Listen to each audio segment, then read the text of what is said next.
You burn yourselves! For we are one!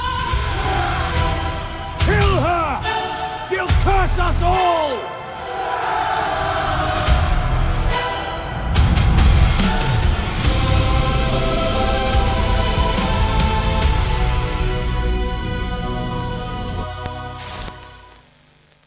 For centuries, what happens after our hearts stop beating has been left to faith, philosophy, and speculation. But what happens when we apply the rigorous scientific method to death? This isn't based on a handful of unverified stories. I compared over 8,000 documented cases compiled by some of the world's leading medical professionals.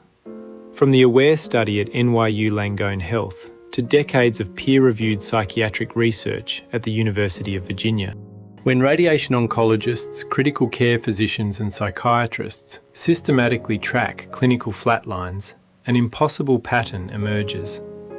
Across over 8,000 cases, the differences in age, religion, culture and cause of death completely fade away. What remains is a strikingly identical, sequential journey. It reveals that when the human brain approaches death, it tends to tell the exact same story. This is the anatomical structure of dying. The sequence begins at the exact moment of clinical death. According to conventional neuroscience, when the heart stops and brain activity flatlines, consciousness should instantly cease. But the data reveals a paradox. Instead of fading to black, patients report a 360-degree hyperlucid awareness. It is a state they universally describe as being more real than waking life. As physical pain completely vanishes, it is replaced by an overwhelming sense of profound peace and tranquility. This is the out-of-body stage, where a phenomenon called veridical perception occurs. While clinically dead, patients frequently observe resuscitation efforts from above.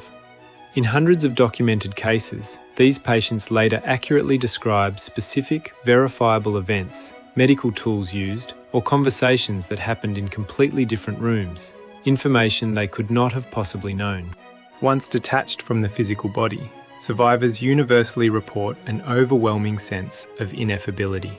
They struggle to find the words to describe their surroundings, noting that human language simply isn't equipped to explain the altered physics, colours, and time of this new environment. Then the transit initiates.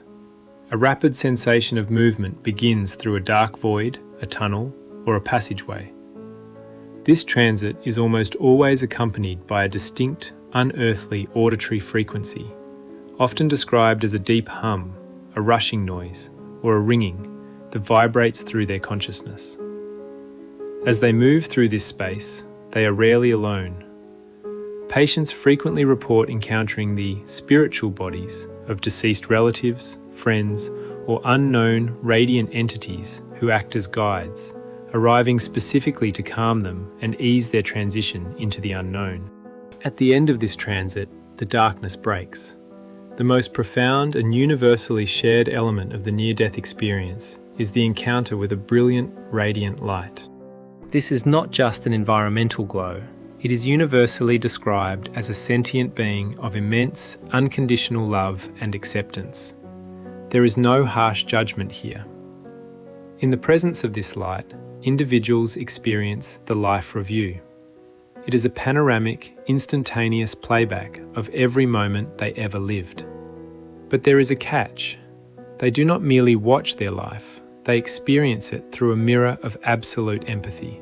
They physically and emotionally feel the exact ripple effects of their actions. They feel the precise joy, comfort, or pain that their past actions caused in other people. Just as this profound clarity sets in, the journey is suddenly halted. The individual reaches the border. It often appears as a physical boundary, a fence, a closed door, a line in the sand, or an uncrossable body of water. It represents the absolute point of no return. Here they are told, or simply realise, that it is not their time.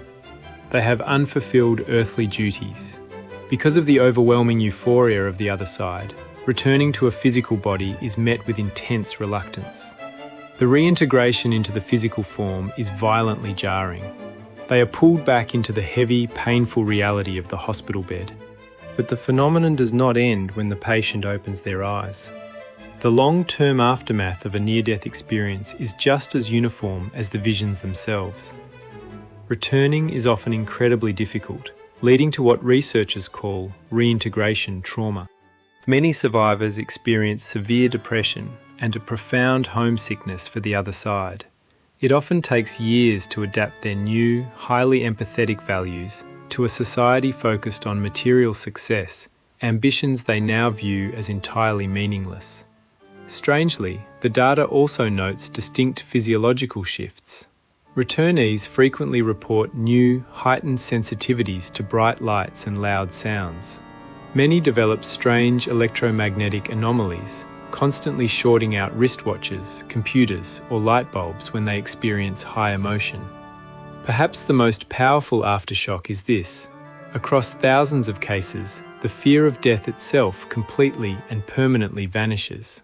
Survivors still fear the physical pain of dying, but they no longer fear the end. They know exactly what is waiting in the dark. The true impact of a near-death experience isn't just what happens on the other side. It is how it permanently alters the life you live upon return. Which brings us to a final thought. If the ultimate takeaway from thousands of near-death experiences is that our lives are measured entirely by how our actions impact others, why wait for a flat line to find out how you did? Do not wait until the tunnel and the light to experience your life review. Do it today. Step back and look at the ripple effects of your actions right now while you still have the time to change them.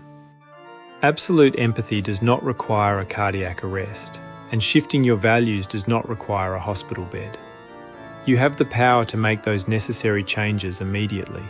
Take a look in that mirror of empathy today and adjust your frequency while you still have the clock on your side.